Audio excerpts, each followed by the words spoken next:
Bersama saya Rara Syarif Ready di program News from the Future, dan hari ini kita akan mendengar bersama-sama nubuatan yang akan terjadi di penutup tahun 2022 dan untuk pembuka di tahun 2023. Yang pertama, saudara, ada 7 nubuatan. Yang pertama, kita berdoa dan minta perlindungan Tuhan oleh kuasa darah Yesus karena gate of Hades atau gerbang neraka sedang terbuka untuk menginvasi atau menguasai di dunia ini. Akan terjadi bencana alam di Indonesia dan Asia, dan air akan meninggi dan goncangan akan menyerakan di atas bumi. Kita minta perlindungan, kita minta proteksi oleh kuasa darah Yesus. Haleluya.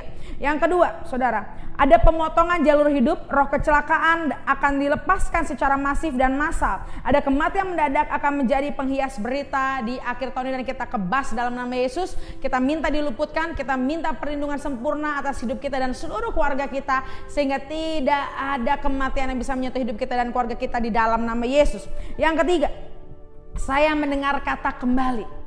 Ada kata kembali yang begitu kuat. Artinya apa? Yang hilang, baik itu barang atau hubungan, Tuhan katakan di akhir tahun akan Tuhan kembalikan. Akan ada suatu hal yang kembali, dan itu akan membuat kita bersuka cita dan akan membuat kita sangat berbahagia karena apa yang hilang akan Tuhan kembalikan di akhir tahun 2022 ini.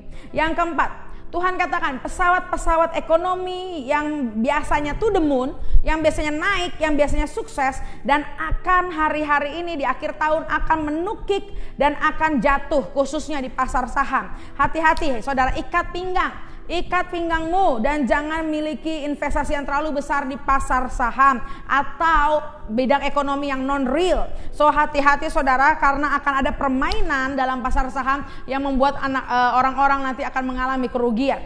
Selanjutnya yang kelima, the cry out of Exodus. Akan ada jeritan dari silent majority yang selama ini diam di negara-negara otoriter, khususnya akan ada jeritan-jeritan kebebasan dari China dan Myanmar. Kita akan mendengar bahwa ada keluaran jeritan-jeritan keluaran, artinya pembebasan terjadi.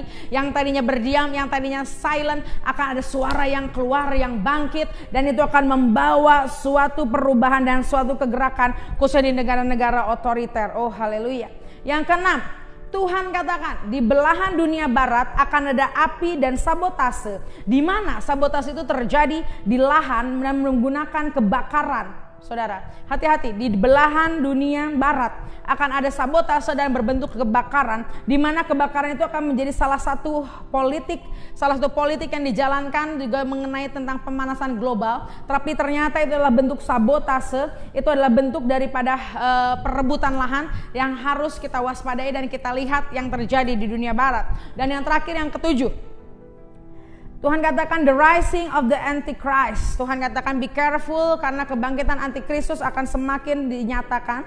Tapi jangan takut, karena walaupun Antikristus semakin dinyatakan, Tuhan akan bangkitkan orang-orang gila yang berani untuk menentang para Antikristus. Dan salah satunya Tuhan katakan Elon Musk, dia akan menjadi the man of the year. Dia akan menjadi orang yang dipakai untuk mengacaukan agenda-agenda Illuminati dan organisasi Antikristus lainnya.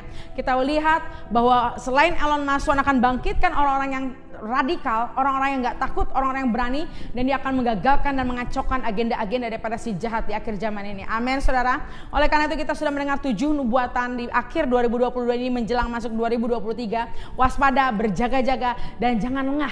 Walaupun ini adalah bulan di mana akan banyak orang holiday, liburan, bersuka cita, tapi kita harus waspada, kita harus terus berdoa, kita jangan pernah lengah. Oleh karena itu saya undang saudara kami di Revival Fire City, kami ada suatu movement setiap hari. Kita push diri kita paksa diri kita, bangkitkan roh kita melakukan doa berbahasa roh selama 45 menit non-stop setiap hari selama 45 hari saudara. Dan itu akan membangkitkan roh kita membuat kegerakan di mana lubang maut harus tertutup dan revival yang harus terjadi, keselamatan terjadi di keluarga-keluarga, di gereja, kota dan bangsa kita. Kita mau mengumpulkan cawan doa, kita mau memasukkan doa-doa kita sebagai cawan doa, sehingga akan ada revival, akan ada pemulihan, akan ada kebangkitan kita di dalam nama Yesus. Amin, saudara. Demikian 7 nubuatan kita terimain daripada Tuhan. Kita tolak batakan semua agenda si jahat dan kita percaya proteksi kuasa darah Yesus sempurna melindungi kita dan seluruh keluarga kita, dan kita akan mengakhiri 2020 dengan finish strong dan masuk 2023 dengan anugerah perkenanan Tuhan. Apapun janji Tuhan yang belum digenapi di 2022, kita klaim, kita terima dengan iman, itu akan segera digenapi di dalam nama Tuhan Yesus. Haleluya. Amin. Terima kasih sudah menonton tayangan YouTube hari ini. Semoga Bapak Ibu diberkati. Terus waspada, berdoa dan berjaga-jaga. Akhir kata, saya Rara Sihaan mengakhiri video ini dengan satu kata: tuntas.